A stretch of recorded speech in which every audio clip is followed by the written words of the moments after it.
300 alumnes de 5è de primària han participat en la tercera edició del Corram d'Escola que s'ha fet a Vilafranca.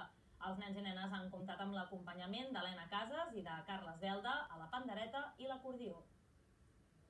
L'Auditori de Vilafranca ha acollit aquesta trobada en què han participat els alumnes de 5è de 6 escoles de Vilafranca. Aquesta era la tercera edició, una trobada que enguany ha sumat una escola més i que ha arribat a 6 centres de la capital de l'Alt Penedès. La coordinadora de l'activitat és Mònica Calaf, professora de música de l'Estelilla, que va ser el centre que va impulsar fa 3 anys aquesta proposta a Vilafranca. Explica que és una activitat molt interessant per als nois i noies, ja que és un treball engrescador i interdisciplinari que es desenvolupa a les aules, però en un ambient molt lúdic. Es treballa molta llengua, molt de vocabulari, la rima, la mètrica, tot el que després ens portaria un treball de poesia, i és molt de creació per part seva, perquè necessita tenir la idea, tenir l'enginy de com dir les coses, que et rimin, dir-ho en versos heptasíl·labs i en quartetes, que són conjunts de 4 versos. I després musicalment també és molt interessant perquè treballes el cant solista, que és un que canta per expressar, per comunicar una idea, i canta amb una melodia coneguda, però en aquell moment està improvisant el text que està transmetent als altres. El resultat del treball fet a les aules és el que s'ha pogut veure i escoltar aquest dijous al matí a l'Auditori de Vilafranca. Els alumnes han anat pujant a l'escenari per tal d'oferir les seves gloses, tot seguint el ritme d'una tonada, amb l'acompanyament d'Helena Casas i Carles Belda amb la pandereta i l'acordió.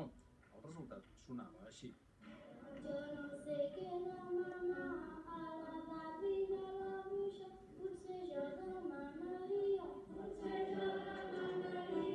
posessin a la dutxa.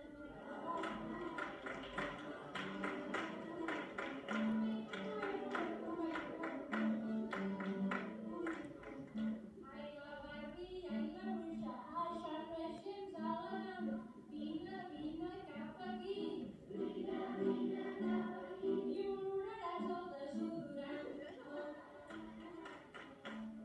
Aquesta és la tercera edició i l'experiència ha quallat a les escoles de Vilafranca, de manera que per segon any, des del Centre de Recursos Pedagògics, s'ha ofert formació als mestres per tal de poder treballar a les classes amb els seus alumnes les rimes, els versos i la composició.